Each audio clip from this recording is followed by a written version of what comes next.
मोदी जी बस भी कीजिए, अब कितना पार्टी का विस्तार करेंगे, कितना खरीद फरोख्त का आरोप तो लग ही रहा था, लेकिन खुले मंच से आप नेताओं को अपनी पार्टी में शामिल होने का न्योता दे देंगे, ये किसी ने सोचा नहीं था।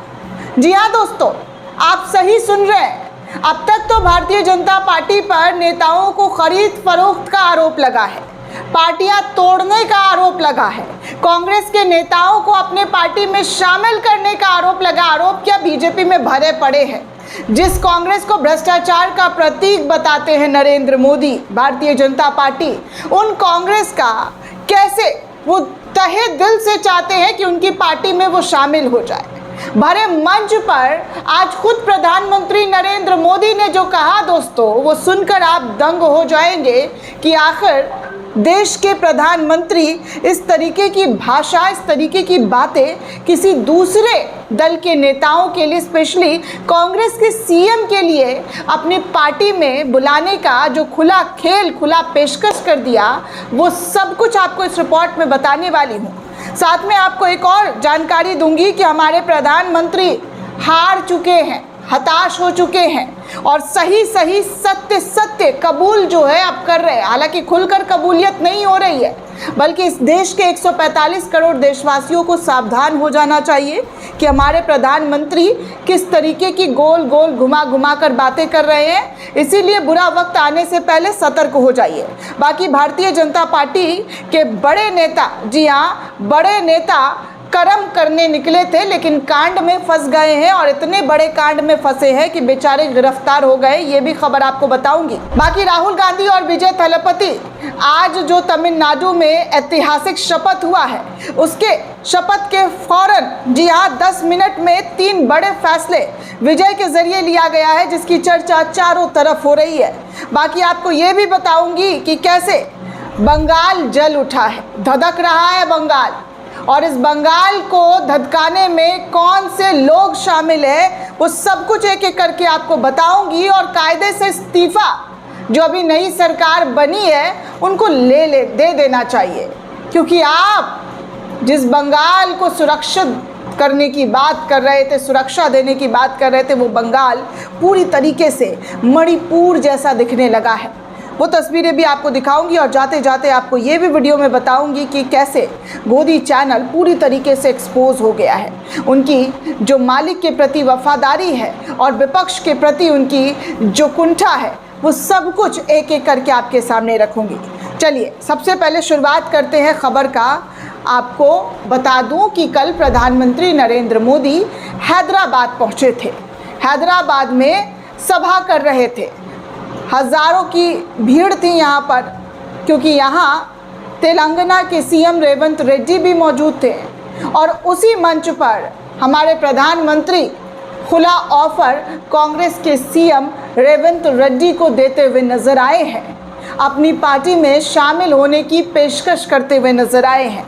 बिल्कुल सही सुना आपने दोस्तों, कोई झूठ फरेब या कोई भी राग रपेट करके बातें ये नहीं की जा रही है, बल्कि अब सीधे सीधे मंच पर खरीद फरोख्त की बातें चल रही है। पार्टी में दूसरे दल के नेताओं को शामिल करने की बातें चल रही है, जिसको सोशल मीडिया पर लोगों के जरिए शेयर किया जा रहा है और बताया जा रहा है कि तेलंगाना के सीएम रेवंत रेड्डी की फंड बढ़ाने वाली बात पर नरेंद्र मोदी ने रेवंत रेड्डी को अपनी पार्टी में ही शामिल होने के लिए न्योता दे दिया। जी हाँ, ऑफर दे दिया और ये देश के प्रधानमंत्री के जरिए किया गया। मतलब अगर रेवंत रेड्डी मोदी जी की पार्टी में शामिल नहीं होंगे तो राज्य को फंड नहीं मिलेगा, ऐसे सवाल किए जा रहे हैं। बाकी एक और यूज़र ने मोदी जी की इस वीडियो को शेयर किया और बताया कि तेलंगाना के मुख्यमंत्री रेवंत रेड्डी के लिए प्रधानमंत्री क्या बोल गए मंच से। 10 साल में जो हमने गुजरात को दिया, उतना बजट आपको देने के लिए तैयार हूँ, लेकिन जो आपको मिल रहा है वो आधा हो जाएगा, इसीलिए मेरे से जुड़ो। इस बात का सीधा सीधा मतलब ये है कि भाजपा में शामिल हो जाओ। अब तक तो दोस्तों असम के सीएम को शामिल कर लिया है, कांग्रेस के ही थे, हेमंत बिश्वा शर्मा। उसके बाद बंगाल को जो नया मुख्यमंत्री मिला है, शुभेंदु अधिकारी, वो टीएमसी से थे। कई ऐसे नेता हैं दोस्तों जो कांग्रेस के थे लेकिन अब भाजपाई हो गए हैं। जिन पर ये खुद ताल ठोक ठोक कर भ्रष्टाचारी कहते थे, आज उनको अपनी पार्टी के वॉशिंग मशीन में घुमा घुमा कर उनके तमाम दाग साफ कर लिए हैं। और अब तो मंच से खुला ऑफर प्रधानमंत्री नरेंद्र मोदी के ज़रिए दिया जा रहा है। बड़े हंस हंस कर मुस्कुरा कर कह रहे हैं कि भैया हमारी पार्टी में आ जाओ, बीजेपी को ज्वाइन कर लो। ये हाल है इस देश में। देश के प्रधानमंत्री का छोटे नेता या मंत्रियों के ज़रिए किया जाता या इस तरीके की बातें की जा रही होती तो समझ में आता, लेकिन अब देश के प्रधानमंत्री भी इस तरीके की बातें कर रहे हैं। दूसरे दल के नेताओं को कैसे ख़त्म करना है, कैसे कमज़ोर करना है, इसकी मंच पर भी जिक्र होनी शुरू हो गई है। कई कमेंट्स भी पढ़ रही थी तो लोग बोल रहे थे कि भैया मतलब हद हो गई है, शर्मनाक हरकतें कर दी गई है। इतनी शर्मनाक हरकत जो आज से पहले कभी किसी प्रधानमंत्री के ज़रिए नहीं किया गया। मंच पर से कोई कैसे बोल सकता है दोस्तों कि भैया आप हमारी पार्टी में आ जाओ, हमारी पार्टी को ज्वाइन कर लो। इतनी शर्मनाक हरकत, इतनी गिरी हुई हरकत कोई नहीं करता दोस्तों जितना हुआ है। बाकी आपको बता दूं तो आप सभी सावधान हो जाएं। हमारे प्रधानमंत्री नरेंद्र मोदी ऐलान कर रहे हैं हैदराबाद से कि 1 साल तक सोना ना खरीदें। जी हाँ, पेट्रोल डीजल का इस्तेमाल भी कम करने की सलाह दे दी है, क्योंकि विश्व गुरु जो कॉन्फ्लिक्ट हो रहा है उसमें सही से कुछ कर नहीं पा रहे हैं। जनसभा को संबोधित करते हुए प्रधानमंत्री नरेंद्र मोदी ने कहा कि मिडिल ईस्ट में चल रही जंग के असर को लेकर कई अहम बातें, जी हाँ कई अहम बातें जो है वो बोलते हुए नजर आए। उन्होंने यूक्रेन युद्ध का भी जिक्र किया और भारत पर जंग के गंभीर प्रभाव की जानकारी भी दी। पीएम मोदी ने कहा कि मैं लोगों से अपील करता हूं कि वो 1 साल तक शादियों के लिए सोना ना खरीदें। कोरोना काल के दौरान हमने work from home, online meetings और वीडियो कॉन्फ्रेंस जैसी व्यवस्थाओं को अपनाया था और धीरे धीरे हम इनकी आदत भी डाल चुके थे। आज समय की मांग है कि उन व्यवस्था को फिर से प्राथमिकता दी जाए।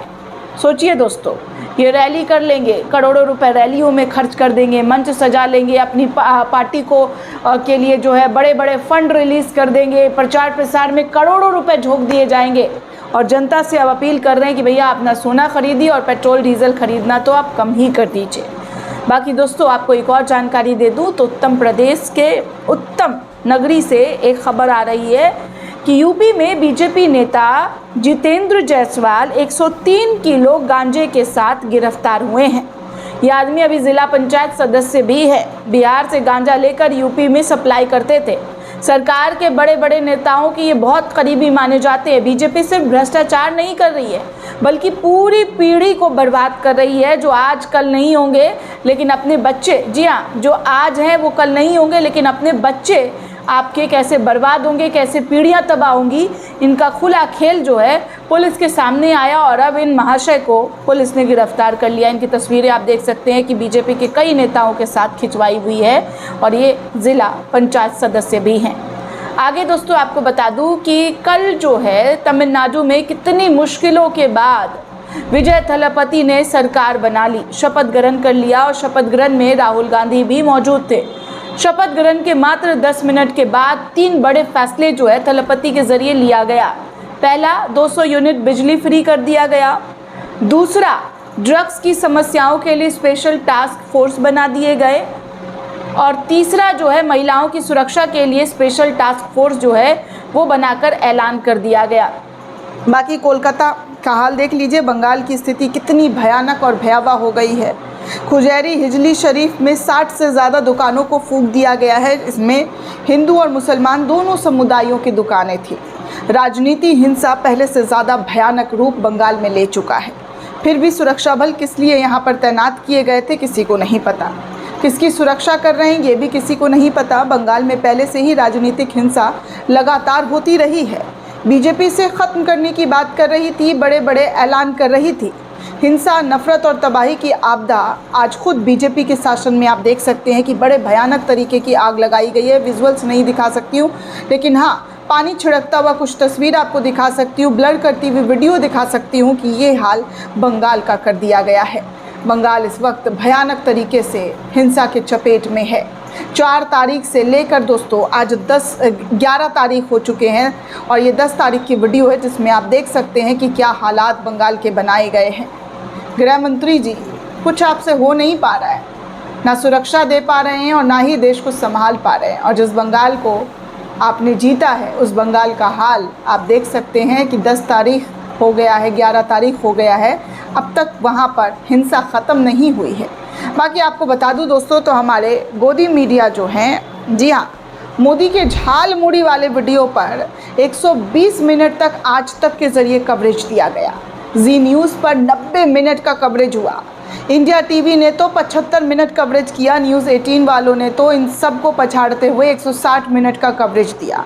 लेकिन कल राहुल गांधी और विजय थलापति की, जी हाँ, विजय थलापति की जो ओथ सेरेमनी की तस्वीरें आई वो इंस्टाग्राम पर गई। इंस्टाग्राम पर राहुल गांधी ने शेयर किया और 90 मिनट में 12 मिलियन व्यूज़ पहुंच गए। जिसके बाद क्या था दोस्तों, इस वीडियो को मेटा के ज़रिए डिलीट कर दिया गया, बैन कर दिया गया। सोचिए, ये हमारे देश की सच्चाई। गोदी चाटुकार कभी भी विपक्ष को कवरेज नहीं देता है और सत्ता पक्ष के लिए कैसे बिछे रहते हैं, इसका जीता जागता उदाहरण 24/7 आप देखते रहते हैं। दोस्तों, ये पूरी रिपोर्ट आपको कैसी लगी हमें कमेंट करके ज़रूर बताइएगा। साथ ही साथ चैनल को ज़्यादा से ज़्यादा लाइक, शेयर और सब्सक्राइब करना बिल्कुल भी ना भूलें। शुक्रिया दोस्तों।